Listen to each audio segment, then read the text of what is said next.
This girl, 11 years old, is facing adult charges. You're going to be horrified to learn why.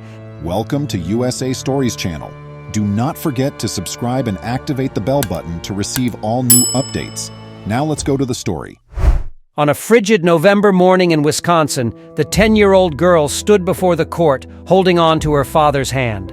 Beside her, her mother, Amber Sweeney, wept as the court announced the charges: first-degree murder. What was even more startling was that she was facing adult charges. What possible offense could this young child have committed to warrant such harsh accusations? The reality is really terrifying.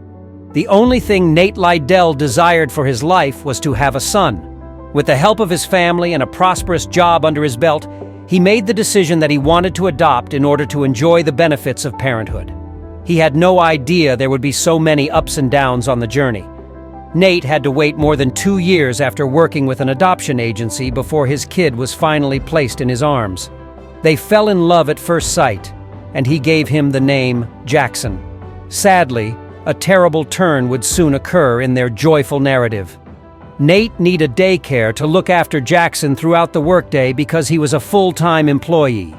Nate selected Amber's Pals and Playmates, which was operated by Chippewa County resident Amber Sweeney after doing some research.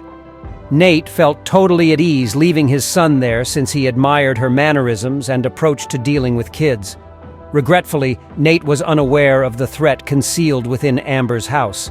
In addition to managing a daycare, Amber and her spouse were foster parents. They had lately taken in a 10-year-old girl from a highly turbulent household. Her name has not been disclosed owing to her age. Their objective was to provide her with a caring and secure atmosphere. Nevertheless, a significant decline was on the horizon. Like he always did with Amber, Nate dropped off his son Jackson in the morning of October 30th, 2018. Sadly, he would only get to see his cheerful smile and beautiful eyes one more. His world would completely collapse as a result of what would transpire next. The 10-year-old girl, her husband, and Amber Sweeney's testimony helped piece together the unclear specifics of what happened that afternoon. Amber said that, because the infant was napping and she didn't want her 3 foster kids to engage with the daycare kids, she had escorted them outside to play. But she didn't realize until about 3:40 p.m. that her newest foster daughter was seated in the alcove. After a few minutes, Amber heard Jackson cry before the sound suddenly stopped. She dashed into the kitchen to see the infant, his head dripping blood, lying down on the ground. Her foster daughter waited nearby, tense and unwilling to explain what had happened to Amber. As soon as the baby stopped responding, Amber dialed 911. Nate thought he would hear from the daycare about Jackson when his office phone rang. It never occurred to him that he would have to head to the hospital. Nate remembered, "They told me there had been an accident and Jackson had suffered a head injury. I was unaware that it was as severe as it was." Jackson was listed as having blunt force damage to the head and in critical condition when Nate arrived at the hospital. The 6-month-old infant was struggling to survive, but the prognosis did not appear promising. Nate went crazy at this moment. After waiting 2 years for this young baby, he was going to lose him in just 6 months. Persisting in a tenuous hope that his kid might survive, Nate allowed Jackson to be transported by air to the Gillette Children's Specialty Healthcare Hospital, located in St. Paul, Minnesota. Regretfully, Jackson experienced cerebral edema thereafter, and following a 2-day battle, he passed away on November 4th. The little girl who had been with Jackson at the time was the subject of several inquiries from the investigators assigned to the investigation. At first, she refused to acknowledge any knowledge and to accept any responsibility. But there was something strange about her answers, and the cops suspected she was hiding something from them. In the meanwhile, Amber gave up her childcare license and closed her doors in an attempt to stay out of problems with the law. The 10-year-old girl was questioned by the police several times in the next few days. She eventually broke down and confessed to hurting Jackson during an especially taxing interrogation. She said that she had dropped the infant by mistake while holding him. The child screamed after hitting his head on a footstool. The girl responded swiftly, stomping on the baby's head to stop him from crying out of fear that she would be punished. Unfortunately, this would seriously harm his brain and skull. Records from the police and hospital even confirmed that the baby's skull bore a shoe imprint. She was terrified, unsure of what to do and determined not to get into trouble. She trampled on the 6-month-old's head after that. The girl was recognized by the detectives assigned to the case as having serious emotional issues. She shouldn't have been left alone with the daycare's youngsters, even if the specifics of the events leading up to her placement in foster care are still unknown.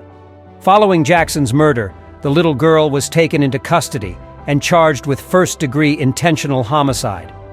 Standing before the judge in tears with her parents, she was given an order to be placed in a juvenile detention facility and given a $50,000 cash bail assigned to her case.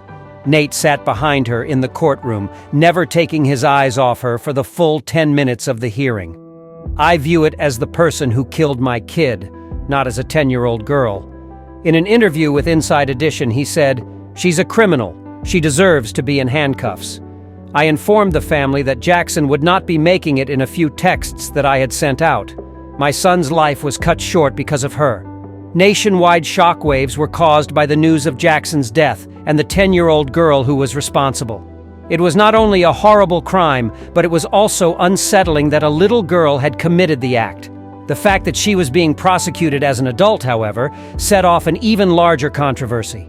How on earth could that have happened? Wisconsin law mandates that any kid accused of first-degree murder who is 10 years of age or older must appear in court as an adult.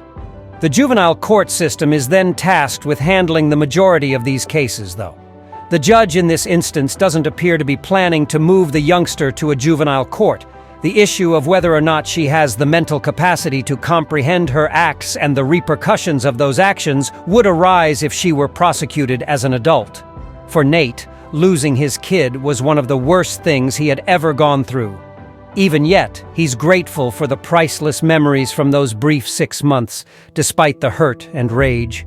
Jackson adored bouncing, laughing, and smiling on his pack-and-play chair. Nobody can take away from me what he knew how to do with a laugh, light up a room. After everything is said and done, we trust justice will be done. Please remember to subscribe to our channel, give us a thumbs up, and turn on the notification bell so you won't miss any of our videos. If you enjoyed the tale, the next video that plays on your screen will probably move you too.